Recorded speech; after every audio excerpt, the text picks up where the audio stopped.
ಪುತ್ರನಿಗೆ ticket final ಆಗ್ತಾ ಇದ್ದ ಹಾಗೆ ಮಹದೇವಪ್ಪ ಫುಲ್ ಆಕ್ಟಿವ್ ಆಗಿದ್ದಾರೆ. ಪುತ್ರ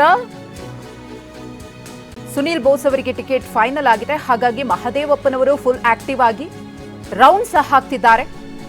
ಎಳಂದೂರು ಕೊಳ್ಳೇಗಾಲ ಭಾಗದಲ್ಲಿ ಸಚಿವರ ರೌಂಡ್ಸ್.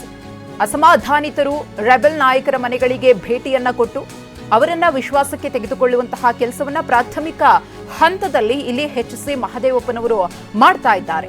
ನಂಜುಂಡಸ್ವಾಮಿ ಮನೆಗೆ ಭೇಟಿ ನೀಡಿ ಮಹದೇವಪ್ಪನವರು ಚರ್ಚೆಯನ್ನ ಮಾಡಿದ್ದಾರೆ. ಚಾಮರಾಜನಗರ ಟಿಕೆಟ್ ಆಕಾಂಕ್ಷಿಯಾಗಿದ್ರು ನಂಜುಂಡಸ್ವಾಮಿಯವರು.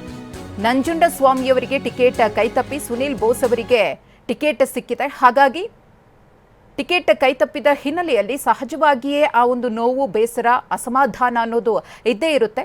ಅದೆಲ್ಲವನ್ನ ಪಕ್ಕಕ್ಕಿಟ್ಟು ಎಲ್ಲ ನಾಯಕರನ್ನ ವಿಶ್ವಾಸಕ್ಕೆ ತೆಗೆದುಕೊಂಡು ಒಟ್ಟೊಟ್ಟಿಗೆ ಹೋಗುವಂತಹ ಕೆಲಸವನ್ನ ಇಲ್ಲಿ ಎಚ್.ಸಿ. ಮಹದೇವಪ್ಪನವರು ಮಾಡ್ತಾ ಇದ್ದಾರೆ. ಗಮನಿಸ್ತಾ ಇದ್ರೆ ದೃಶ್ಯಾವಳಿಯಲ್ಲಿ ಮಾಜಿ ಮತ್ತು ಹಾಲಿ ಶಾಸಕರನ್ನ ಭೇಟಿ ಮಾಡ್ತಾ ಇದ್ದಾರೆ ಎಚ್.ಸಿ. ಮಹದೇವಪ್ಪನವರು. ಎಲ್ಲರನ್ನ ಕೂಡ ವಿಶ್ವಾಸಕ್ಕೆ ತೆಗೆದುಕೊಂಡು ಚಾಮರಾಜನಗರ ಲೋಕಸಭಾ ಕ್ಷೇತ್ರವನ್ನ ಕಾಂಗ್ರೆಸ್ ಗೆಲ್ಲುವ ನಿಟ್ಟಿನಲ್ಲಿ ಪರಿಶ್ರಮವನ್ನು ವಹಿಸಬೇಕು ಅಂತ ಹೇಳಿ ಮನವಿಯನ್ನು ಮಾಡಿಕೊಂಡಿದ್ದಾರೆ. ಸಿಎಂ ಸಿದ್ದರಾಮಯ್ಯನವರು ಕೂಡ ಚಾಮರಾಜನಗರ ಲೋಕಸಭಾ ಕ್ಷೇತ್ರವನ್ನ ಪ್ರತಿಷ್ಠೆಯಾಗಿ ತೆಗೆದುಕೊಂಡಿದ್ದು ಈಗಾಗಲೇ ಸ್ಥಳೀಯ ನಾಯಕರುಗಳಿಗೆ, ಶಾಸಕರುಗಳಿಗೆ ಟಾಸ್ಕ್ ಅನ್ನ ಕೊಟ್ಟಿದ್ದಾರೆ. ಸುನಿಲ್ ಬೋಸ್ ಅವರಿಗೆ ಟಿಕೆಟ್ ಸಿಕ್ಕಿದೆ. ಚಾಮರಾಜನಗರ ಲೋಕಸಭಾ ಕ್ಷೇತ್ರದಿಂದ ಸುನಿಲ್ ಬೋಸ್ ಅವರು ಕಣದಲ್ಲಿದ್ದಾರೆ.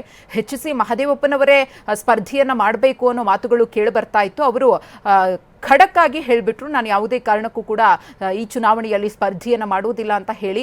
ಹಾಗಾಗಿ ಅವರ ಪುತ್ರ ಸುನಿಲ್ ಬೋಸ್ ಅವರಿಗೆ ಟಿಕೆಟ್ ಅನ್ನ ಹೈಕಮಾಂಡ್ ಕೊಟ್ಟಿದೆ. ಅವರ ಪರವಾಗಿ ಈಗಾಗಲೇ ಪ್ರಚಾರ ಕಾರ್ಯದಲ್ಲಿ ತೊಡಕೊಂಡಿದ್ದಾರೆ. ಅದರ ಪ್ರಾಥಮಿಕ ಹಂತ ಎಲ್ಲಾ ನಾಯಕರುಗಳನ್ನು ವಿಶ್ವಾಸಕ್ಕೆ ತೆಗೆದುಕೊಂಡು ಹೋಗೋದು.